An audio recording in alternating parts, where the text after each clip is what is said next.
চিতল পিঠার দোকান ছিল আর একটা গাড়ি ছিল আমার। গাড়ি কি ভ্যান গাড়ি? জি ভ্যান গাড়ি। ভ্যান গাড়ি করে পটল বেচতাম, চিতল পিঠা বেচতাম।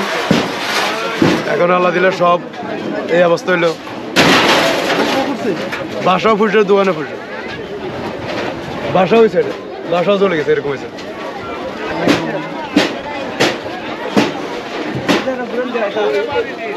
এটা ভাড়া ছিল কত?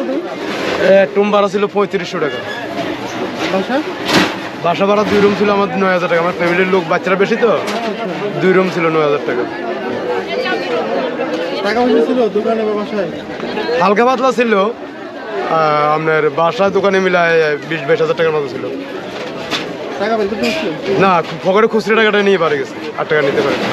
ধরেন 100-500 টাকা নিয়ে গেছে, মানে পকেটে দিলে ছিল, দোকানের পকেটটা নিয়ে গেছে, আর ক্যাশেরটা দিতে পারে না।